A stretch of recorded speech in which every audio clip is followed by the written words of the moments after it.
Great. The NFL trade deadline is in 57 minutes. For hockey, don't we have sponsors for these? They still have that?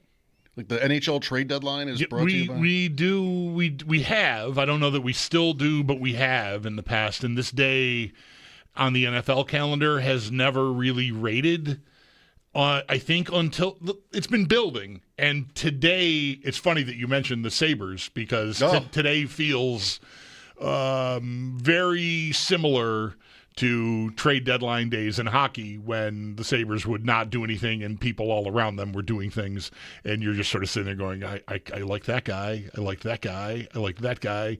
And there's not an avalanche of trades, but there's some big names that are being moved, and even some people that Rashid Shaheed, for example, got traded to Seattle from New Orleans. That's been a guy that's been, in the cross hairs here in the sights of a lot of Bills conversation. So it feels with an hour to go, I feel a little bit like I'm not allowed in. I'm just over here like, tell me what it's like to have a team that's going for it. Well, a little. But there's an hour to go, 56 minutes now. Tick, tick, tick. Yeah.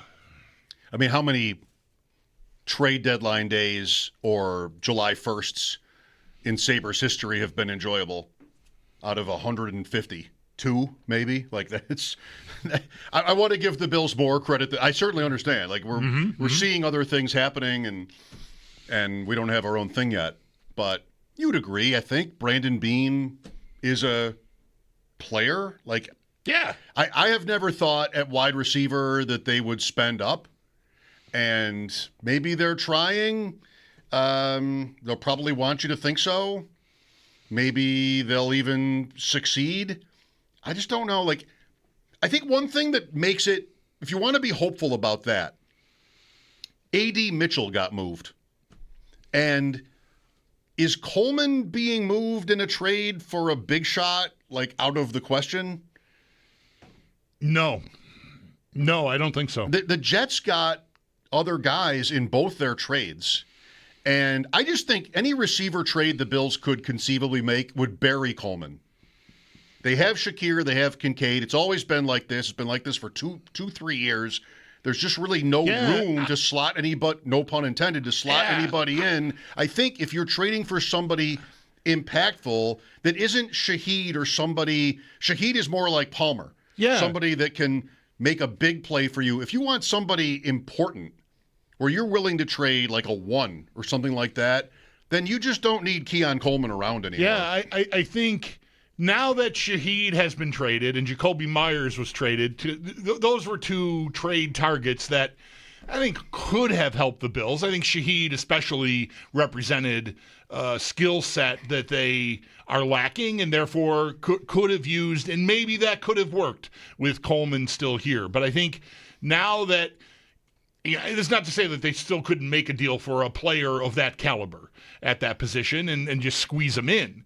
But if the targets are bigger than that, if it's Brian Thomas Jr. and Chris Olave, say, and with the names that have been traded already today, it's really the Jets, largely, I don't want to rule anybody out at this point, especially guys who have been rumored and, it kind of, for various reasons, might make some sense. Then, I think a Coleman, because Olave is he's just playing. He's playing in that spot, and I have everybody else. And if they're interested in Coleman, and that softens the blow of what I've got to send you, then I think absolutely.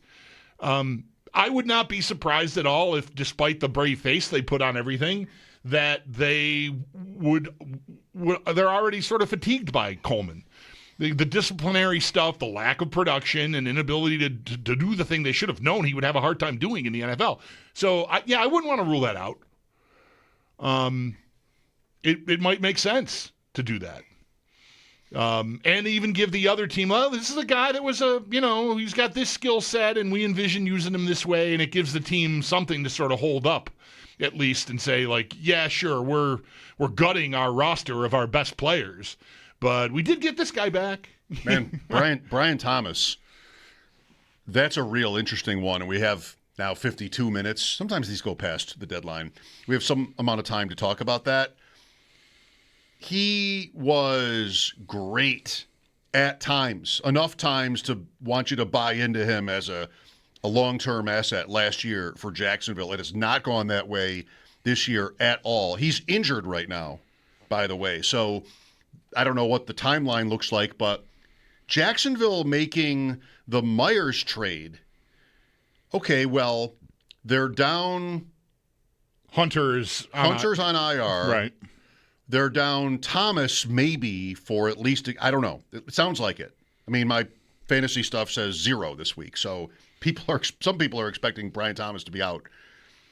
And like, well, what are they playing for? I thought the Raiders did great getting a 4 and a 6 for Myers, who's on a walk year. Like, what do they need him for? You know? And Jacksonville gave up 2 picks for him. Like, the Bills would have had to do, I didn't want them to. I wouldn't have wanted them to. Better than that to get Jacoby Myers. And he's another guy that's a little bit too much of an overlap. Yeah, that's what I felt like. That's I think it might actually, if they are able to pull a guy like Olave or Brian Thomas Jr. into their boat, I'll be glad they didn't swing a deal for Jacoby Myers or Rashid Shaheed, because I think, again, those guys, we talked about this last week one day, and I put it like Rashid, Shaheed, and above. And I don't know if Myers belongs in the above, but I feel like he's on the same level as a guy like Shaheed. Like, he's accomplished a decent amount. Could he help you? Yeah. But is he go big or go home? No. No, he does not. He's more likely to walk in the door and go, great, where's my Everybody Eats t-shirt? Oh. You know, whereas if you're hunting for someone like Thomas Jr. or Olave, you're, I think, probably burning those t-shirts.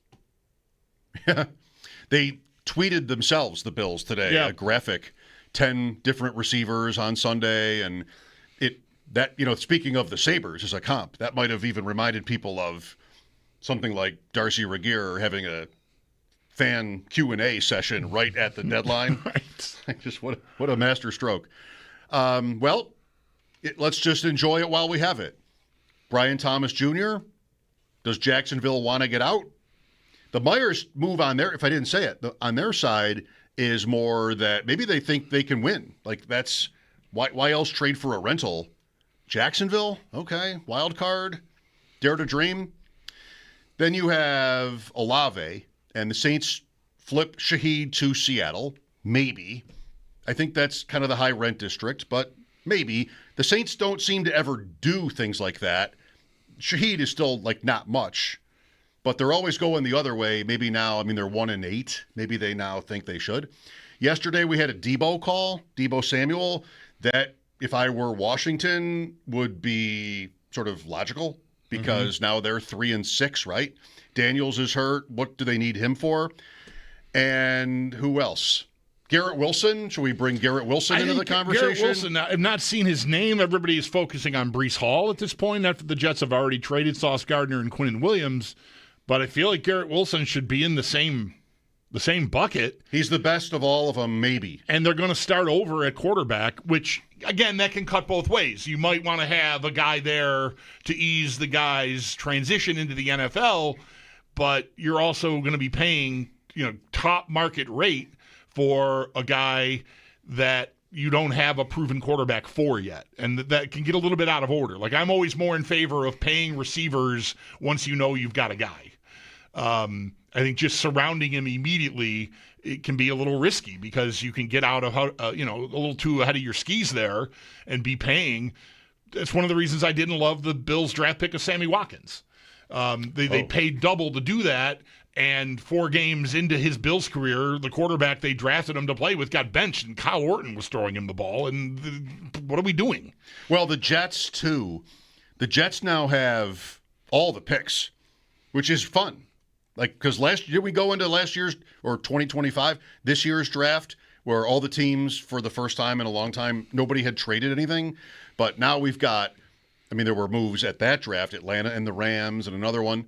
And now you've got the Jets with 2 and a second in 26, then 3 firsts in 27. I don't know if Garrett Wilson is realistic, but they might have enough butter now, I think I have enough butter now with the draft picks. I don't think it's going to be easy to trade them draft picks for Garrett Wilson. So we'll see. Maybe they can't have enough. They've already done great, I think. Finally, the Jets what happens to Breece Hall? Well, there's a lot of talk about him. Yeah, I don't have the years committed to memory, but I'm pretty sure that Gardner and Wilson are the same draft. They were both first-round picks a year where they had multiple first-round picks. So, look, that shouldn't preclude them from starting over. So is Hall. Having all those picks is smart, but it's kind of funny if they're trading away all the guys that they last had multiple first-round picks to pick in the first place. It just means you're not where you need to be. Really, what you don't have is a quarterback. If you had a quarterback, you probably would not be trading any of these people. But they don't, because they've missed on that numerous times. Quinnen Williams is the Oliver. Yes, that's right. Yeah. Yeah, he's the guy that had you really, really worried that the Bills were going to trade up to 3. Very worried. Yeah. And then the next year, whatever year Cook is Breece Hall. And maybe also Wilson. I'm not sure. Williams is older. Yeah, I know. I'm without looking, I'm almost sure that Wilson and Gardner are the same draft and first rounders at that. Hall, if he's in that draft, he wasn't a first round pick anyway, right? He was the early second. Early second. But either way, they've done. I think they've done what they should be doing. Me too. You have a bet on them to not make the playoffs for 4 more years. Yeah. You got to be worried about that right now. That's what you're focused on. I'm not really worried about that at all right now. 22. Gardner is 104 to the Jets. Wilson is 110. Jermaine Johnson is pick 26 in that draft, and Breece Hall is pick 36. Okay. And then Cook would be end of 2 because the Bills traded down twice to get James Cook. Well, look. What's riding on this? I think you can get trade fever and also just be jealous of the action and be jealous of the draft picks might feel they're not going to be this really, but they might feel like as worthless as ever on a day like this. We're like, well, whatever. I want to win a Super Bowl, so who cares? Mm-hmm. Trade 2 1s for Rashid Shaheed, right? Because what do I need the first-round picks from the future for? You don't want to be reckless. What does it feel like if they don't land one of these guys? They're all different. I mean, a couple of them are absolute high roller trades, like on the Diggs level, although that was an off-season trade, but still, like Garrett Wilson, Chris Olave even, maybe both Buckeyes. Hi out there. I brought a second visor, by the way, if I need to switch. Why would you need to switch? I don't understand. Well, I don't need to switch, but in case I should or want to, I have a backup. Right now, we're Ohio State. What would qualify as something in your foresight as requiring you to, like, you should switch the visor? But me bringing this, oh dear, oh wow, yeah, we could have waited until after 4. I was planning on waiting, but you pressed me on it. I pushed you. Listener Nick Indepew on Twitter at Nick Indepew sent me this incredible gesture, a visor that says "Everybody snacks." Which, in fairness, not everybody is snacking. A couple guys are eating, just not many. Yeah. Most of these guys are just snacking. They're just nibbling on the leftovers. They're the wait staff, and the wedding is over, and You're sort of picking off the plates. Yeah, they're the dishwashers. The dishwashers. Right. Anyway, dumpster diving. Back to the Buckeyes. Yeah. Well, I think what's interesting is like hearing, and focusing on receivers. I left here yesterday and woke up today more interested in finding a way to replace Ed Oliver / Michael Hoyt, and not getting any feel at all that there's anything cooking on that front, although there certainly could be. And I was not, I don't think I would have been in the market for Quinnen Williams at his age with his contract, and the compensation is pretty massive. But I mean, he's an excellent player, and maybe would have been exactly what you could use in the middle of your line. But all the same, like I just was not expecting that big a swing. So I think there is still, I don't know, Trey Hendrickson is still out there. As far as pass rush goes, that might be the top of the list.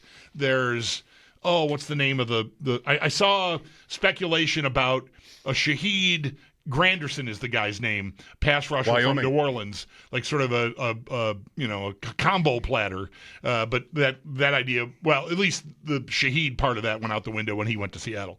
So the Bills aren't killing two birds with one stone in one trade, getting two needs addressed. But I guess they could still trade for that player, Granderson, or any other player who might reasonably replicate what they were trying to use Michael Hoyt for 6 quarters or 6.5 quarters until his season ended. Oh, you love it when I bring up that the Allen actually runs the draft room stuff. Oh, yeah. Granderson went to Wyoming. Yeah. Granderson got him in this game against the Saints, right? I mean, that he was sort of an impact player in that game. So, of course, I'm going to go there if I get the chance.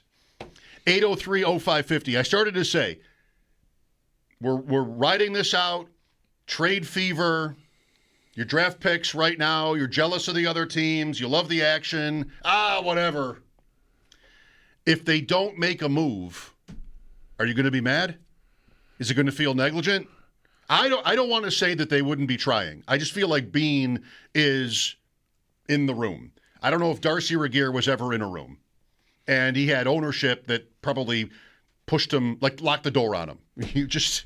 This is not for us, right? I think it was his nature, and I think it was also, sort of company policy. We don't really play in these streets. I don't think that's the Bills at all. I don't think that Bean has proven he'll be aggressive, if that's the word you want. He'll be active. So I would expect him to be working on ideas.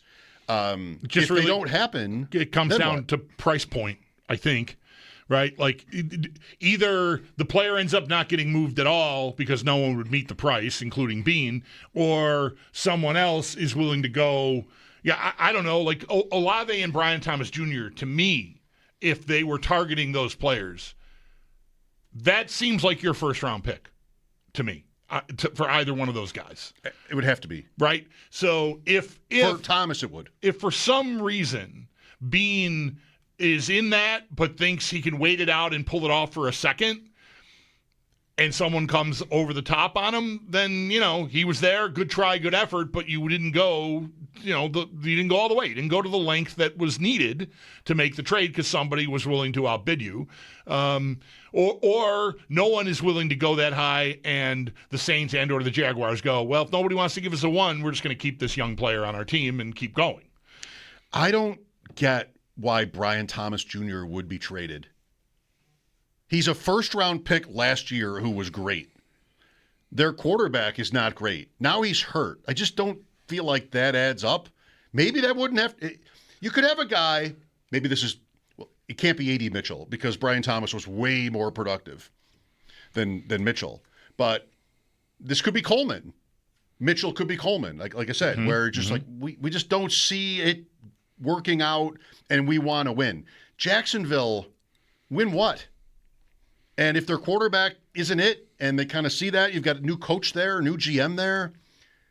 Brian Thomas seems like he might be miserable. He drops the ball, too. It's been a bad year for him, but last year was great, and I think he's exactly the player you don't trade when you're a team like that. He just turned 23. It'd be incredible if they got out on him. Olave is a little older, and his team is 1-8. And he's had serious head injuries. And injuries. Issues. Like, I don't think that's nuts. I think Brian Thomas is closer to nuts than Olave. I don't think I said, what did I blurt out? Like they have to be first round picks. I don't think I don't really mean that. I don't think Olave has to be a 1. It's pretty good if it's not. Yeah, maybe it's what is it? Maybe it's your Friday picks, right? A second and a third. Maybe that gets that done.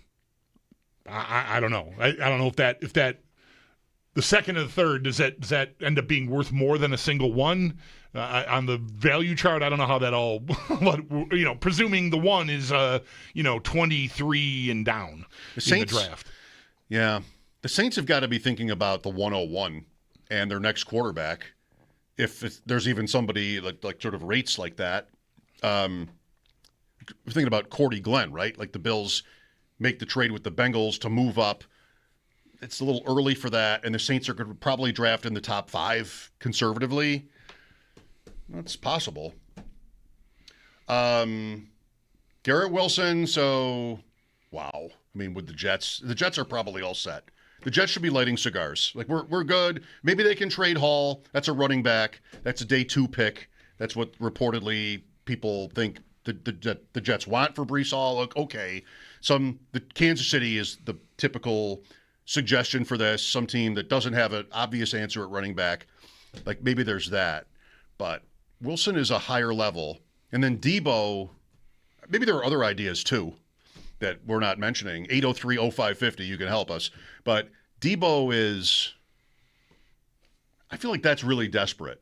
You know, maybe there's still a player left. We talked about him yesterday. Like, he's fun. He's old. But you want to see the Bills do something. If I were Bean, and admittedly this is sort of like selfish in a way, like how do I come off here? I want to give this something. Give it to the room, give it to the fans, make it look like I don't mean in a sort of a wink kind of way, but do something today to augment the roster and show everybody that we don't think we're all set. And receiver would be sort of ironically interesting in this way because of what he said about what the Bills are at that position. But, you know, you mentioned, you're right, too. I mean, defense, that's where they've had the most adversity. I mean, way more on defense. Yeah, I mean, we all have felt they were lacking something at receiver, you know, after they got through the draft and free agency and put their roster together, even with the late addition of Elijah Moore. They were missing, some real juice there. Defense, since the year has begun, I mean, they've lost. I think we see now through just, a game and a half or a game and 3 quarters, they had big plans for Michael Hoyt. That's gone, and Ed Oliver's gone. If you went into the year with this receiving core and lost Shakir and Coleman during the year, you'd be hell-bent, I think, on replacing them. That basically has happened. It's not even accurate. Like, both guys on the defense, I think, certainly Oliver and Hoyt, we barely got to know him, looked like more impactful players than those guys even are on the Bills' offense. 803-0550 for your thoughts. Ross Tucker today. Sal, if there's action. That's where that stands. 6 o'clock, Sabres pregame, Buffalo versus Utah. Frank, the story is Utah.